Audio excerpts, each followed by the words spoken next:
ეს გაგახარებთ თუ გაწყენინებთ, არ ვიცი, ბოდიში მომიხდია წინასწარ, მაგრამ ჩემთვის სიახლეა. როგორც სიახლესა და ამოსუნთქვას ისე უყურებ.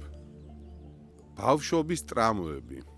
ძალიან აქტუალური არის თერაპიებშიც და ზოგადად ეს რაღაც სტერეოტიპია, რომ ბავშვობის ტრამვები უზრუნველყოფს დღევანდელ ჩვენს მდგომარეობას. დღევანდელ მსოფლიოში, რომელიც გახლავთ ახალი მსოფლიო უკვე, არანაირი კავშირი არ აქვს ჩვენს წარსულთან და ბავშვობის ტრამვებთან.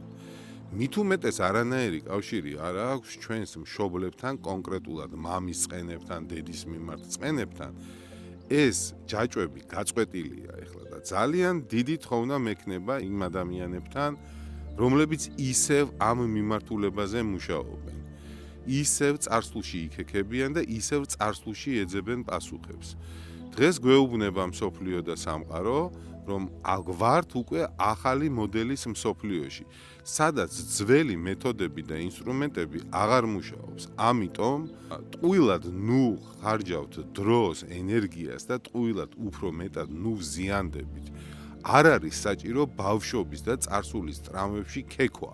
რამე თუ დღევანდელი მსოფლიო უკვე ახალი წესებით თამაშობს და ეს ახალი წესები არის, რომ აწმყოში იყო.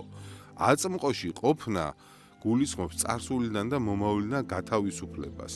აი ეს მარტივად შეგვიძლია დავინახოთ, რომ თუ აწმყოში ყოფნა გულისხმობს წარსულში და მომავალში არ ყოფნას, მოდი მაშინ კეთილი ვინებოთ და წარსულში ნუღარ ვიქეკავებით, რომ უარესად აღარ მივეჯაჭვოთ. პირიქით, ჩვენი ამოცანა უნდა გახდეს მიჯაჭულობებიდან გათავისუფლება, რადგან აწმყოში დავრჩეთ და შევიგრძნოთ ჩვენი სამყაროს მთელი მარგალიტები. აქ შეიძლება ვინმე მიფიქრობს, რომ წარსულზე მიჯაჭულობიდან თუ გინდა რომ გათავისუფლდე, ამიტომ საჭირო არის, რომ დაარეალიზო შენი ტრამვები და ესეც ძველი მიდგომაა, ამიტომ არაფერ შუაში არ არის წარსული ტრამვები, პირიქით, მადლიერები ვიყოთ, რომ იმ ტრამვებმა მოგვიყვანა ზუსტად დღევანდლამდე და დღეს ავიღოთ ახალი ინსტრუმენტი, ახალი შემართებით მიუდგეთ ახალ სამყაროს და ვიცხოვროთ. ოღონდ აქ ახალი წესები შემოდის, რომ მარტო თუ ცხოვრობდი ადრე, ანუ თუ არ გჭირდებოდა ვინმე ვისაც გააუზიარებდი შენ ფსიქოემოციურ მდგომარეობას, შენ ხედვას, შენ შიდა სამყაროს, დღევანდელ მსოფლიოში ეს აუცილებლობა დგას. მადლობა და გისურვებთ სიყვარულს, სიხარულს და აწმყოში ყოფნას.